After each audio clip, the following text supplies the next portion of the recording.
Je m'appelle Émilie. À 26 ans, je suis une femme de carrière motivée. Actuellement, je partage ma maison avec mon mari, John.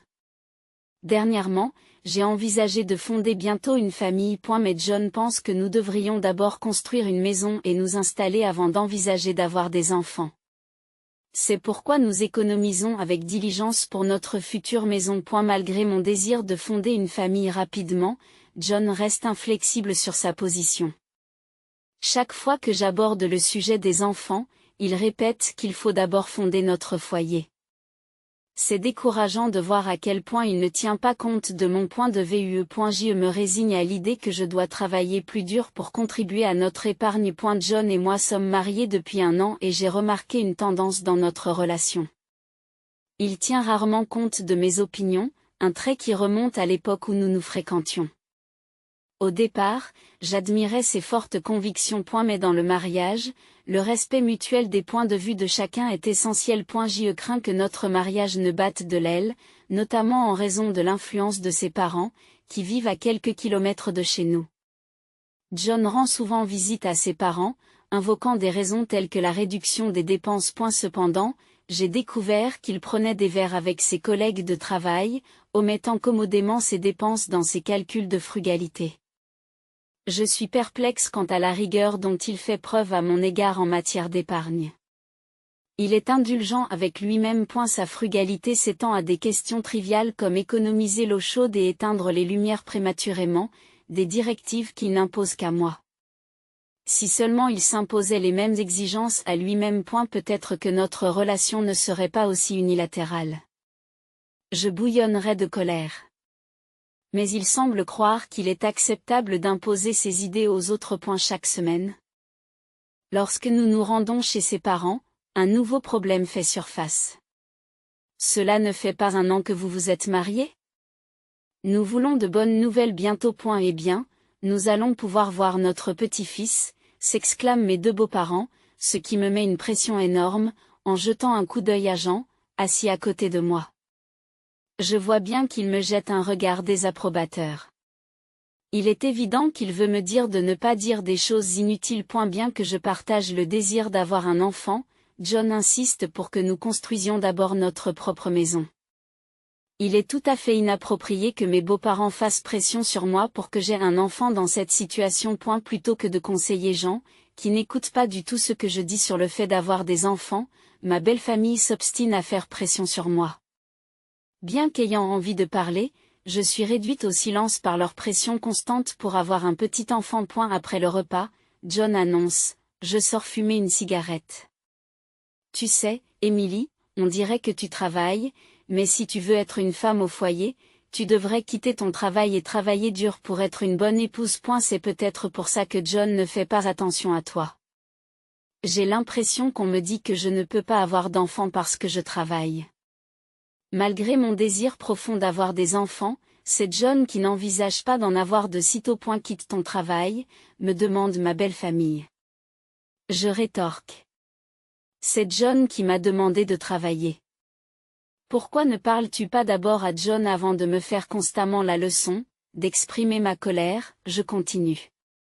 Quand il s'agit d'avoir des enfants, je les veux aussi. Mais c'est John qui refuse obstinément de m'écouter tant que nous n'aurons pas notre propre maison. Au lieu de me harceler, pourquoi ne pas dire la vérité à ton fils? Mes paroles laissent mes beaux-parents dans un état de choc. Je me suis excusée simplement et j'ai quitté la table en me dirigeant vers l'entrée. La colère qui m'habite s'étend à John, qui fume tranquillement près de l'entrée. Sans dire un mot, j'ai grimpé dans la voiture et il m'a emboîté le pas en me faisant remarquer avec désinvolture: et, tu t'en vas déjà, sachant qu'il ne révélerait jamais la vérité à ses parents? Je me suis lassée des diverses choses que ma belle famille me répétait sans cesse. J'ai déclaré que je ne viendrais plus chez mes beaux-parents, et John a écarquillé les yeux de surprise. Pourquoi pas?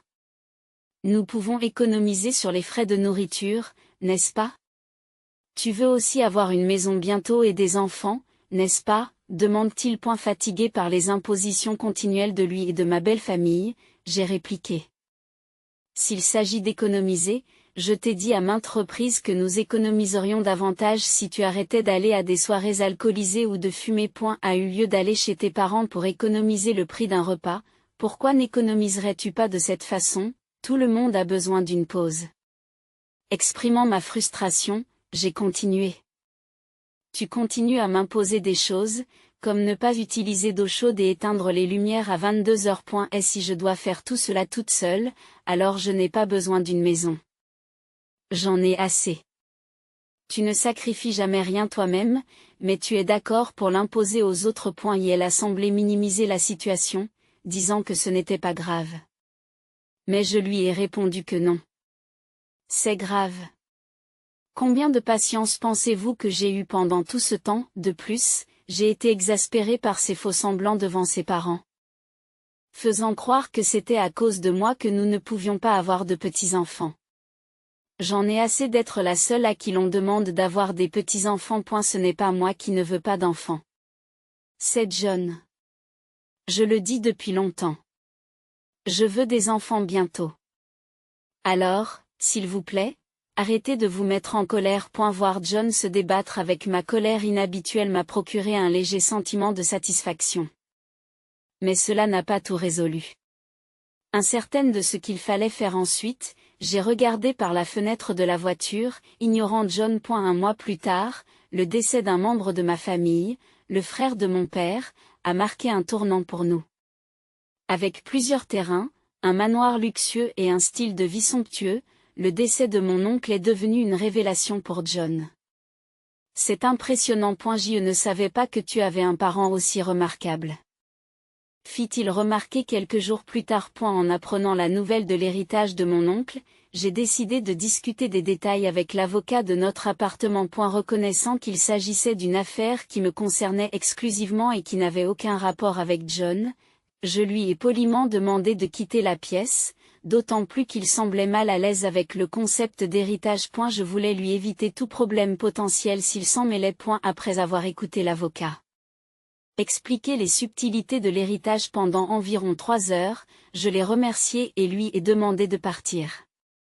Cependant, à ma grande surprise, John, qui était à la maison un peu plus tôt, était introuvable. Supposant qu'il était probablement sorti pour ne pas interrompre ma conversation avec l'avocat, j'ai commencé à préparer le dîner. J'étais loin de me douter que 3 mois plus tard, John s'approcherait de moi, me dirait qu'il y a quelque chose que je veux te montrer et m'emmènerait faire un tour en voiture. L'excitation était à son comble lorsque nous sommes entrés dans un quartier résidentiel, mais ma confusion s'est accrue lorsque la voiture s'est garée devant une certaine maison.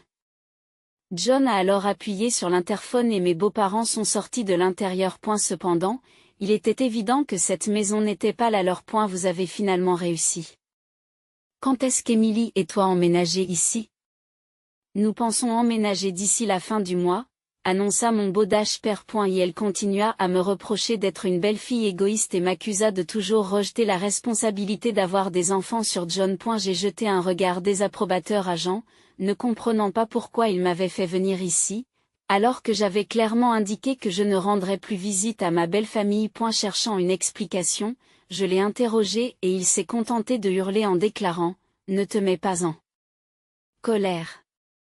Si nous vivons ensemble, nous pourrons combler le fossé qui vous sépare de ma mère. Ce sera notre nouvelle maison à partir de maintenant, alors vous devriez coopérer sur la question des enfants aussi. Sa révélation m'a laissé incrédule.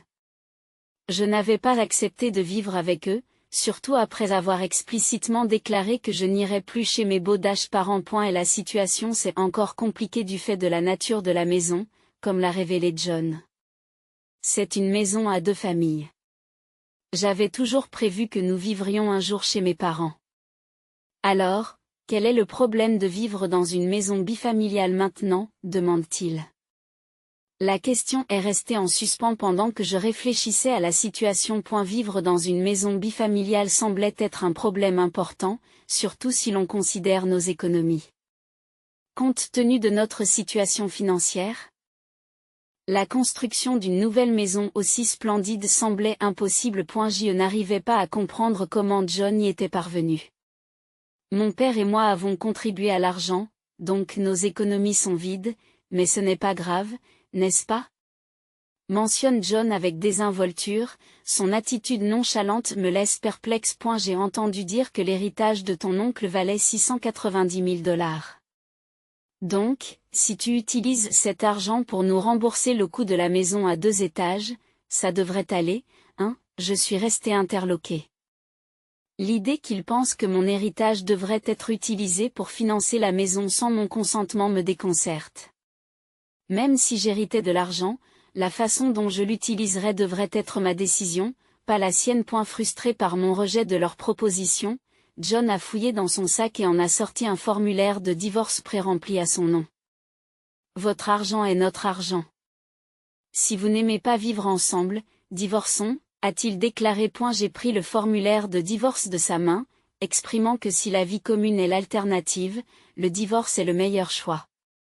En plaçant fermement le formulaire de divorce dans mon sac, je lui ai tourné le dos, ainsi qu'à mes beaux-parents, qui avaient l'air stupéfaits. Ignorant leur réaction, j'ai poursuivi en disant que je renonçais à l'héritage de mon oncle. J'en sais figé, l'air ahuri. Sans attendre de réponse, j'ai pris un bus et je suis rentré à notre appartement.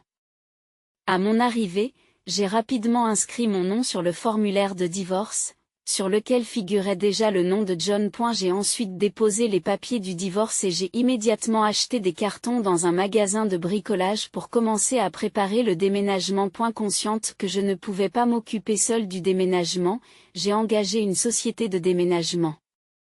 Heureusement, il s'est avéré qu'il n'y avait pas beaucoup de déménagements en cette saison. Ce qui m'a permis de déménager rapidement. Alors que je préparais mes bagages pour le déménagement, une agitation à l'extérieur de la porte d'entrée indiqua le retour de John. J'avais mis le cadenas et je me suis adressé à lui en lui demandant de m'excuser. J'avais mis le cadenas. Je ne sais pas ce que tu peux faire quand tu es en colère. Je dois finir de faire mes valises pour le déménagement. Pourrais-tu rester chez tes parents quelques jours? Je n'accepterai pas le divorce, déclare John, me faisant écarquiller les yeux de surprise. Je lui rappelle que tu m'as remis le formulaire de divorce, n'est-ce pas? Si tu signes les papiers du divorce, cela signifie que tu acceptes le divorce. Tu sais. Étonné, je me suis demandé s'il comprenait vraiment les implications de ce qu'il avait fait. Il a froncé les sourcils, semblant frustré, mais a rapidement changé de sujet. Pourquoi renoncer à un héritage de 690 000 $? Normalement, vous devriez en hériter, a-t-il demandé. Il semble qu'il ait entendu quelques détails sur l'héritage, mais qu'il n'ait pas saisi toute l'histoire. Il est probable qu'après avoir appris qu'il s'agissait d'un héritage de 690 000 $, il s'est précipité chez mes beaux-parents, qui ont acheté impulsivement la maison à 2 étages sans réfléchir aux conséquences. J'ai expliqué que la question de l'héritage m'avait été posée parce qu'il n'y avait personne d'autre pour en hériter. Mon oncle avait 3 fils, 2 filles, une femme et des petits-enfants. Cependant, ils ont tous renoncé à l'héritage, et c'est donc à moi qu'il est revenu. Mon oncle avait bien 690 000 $, mais il avait dû démolir son manoir, dépenser beaucoup pour l'entretien de ses terres et avait beaucoup de dettes. J'ai compris qu'il valait mieux renoncer à l'héritage que d'en hériter. John n'en revenait pas et s'exclamait, ce n'est pas possible. Donc, même si vous aviez hérité de 690 000 $, vous dites qu'il ne vous serait pas resté beaucoup d'argent.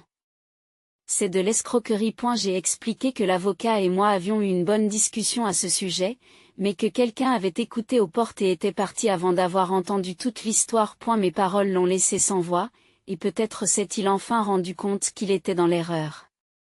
Cependant, j'ai affirmé qu'il était trop tard maintenant. Tu as trahi ma confiance. Nous avons déjà demandé le divorce, et toi et moi ne sommes plus un couple. Pourquoi dis-tu soudain que tu ne veux pas divorcer maintenant? Si tu ne voulais vraiment pas divorcer, tu aurais dû me suivre dès mon retour, n'est-ce pas? Je lui ai rappelé les conséquences de ses actes, en soulignant que l'opinion de sa mère sur le divorce ne changeait rien au fait que son père et lui avaient investi dans la maison bifamiliale. Le manque d'expérience de sa mère en matière de travail ne lui permettait pas d'apprécier pleinement la valeur de l'argent. Je soupire, réalisant que ce n'est pas mon rôle d'écouter ses plaintes sur ses parents. Si nous étions encore un couple marié, j'aurais peut-être entretenu la conversation. Mais je lui ai rappelé que tu n'avais pas encore déposé les papiers du divorce, n'est-ce pas? Il m'a répondu que si tu le faisais maintenant, nous pourrions encore être un couple. S'il te plaît, vivons ensemble dans cette maison double. J'ai déjà déposé les papiers du divorce, c'est donc inutile maintenant, ai-je répondu. Et elle s'est affaissée devant la porte de l'appartement, semblant déconcertée et perdue. Même si je pensais qu'il était responsable de cette situation, je ne pouvais pas le laisser traîner dehors indéfiniment. J'ai brièvement envisagé de le renvoyer, mais j'ai réalisé que je n'avais pas de temps à perdre et j'ai donc continué à préparer le déménagement. À au bout d'un moment, il était parti et j'ai poursuivi le déménagement, en informant mon lieu de travail du divorce. D'autant plus que mon patron avait joué le rôle de médiateur. Me sentant obligé de m'excuser pour le divorce, j'ai également partagé la nouvelle avec mes collègues, qui avaient été invités à notre mariage pendant la pause déjeuner. À l'improviste, il a fait irruption dans mon service devant mes collègues en déclarant « C'est absurde que tu parles du divorce. J'aurais préféré que tu n'en parles pas. » Et elle a révélé la situation dans son service, supposant que j'avais hérité d'un patrimoine, et a suggéré l'achat d'une maison bifamiliale. Lorsque j'ai eu à choisir entre le divorce et la vie commune, j'ai opté pour le divorce. Par conséquent, il s'est retrouvé évité par tout le monde. J'ai même reçu de la sympathie de la part de mes collègues. Finalement, il a quitté son emploi. Pendant cette période, un collègue m'a avoué « En fait, je t'aime bien depuis longtemps. J'espère construire un foyer où nous pourrons communiquer en tant que couple et résoudre les problèmes ensemble. »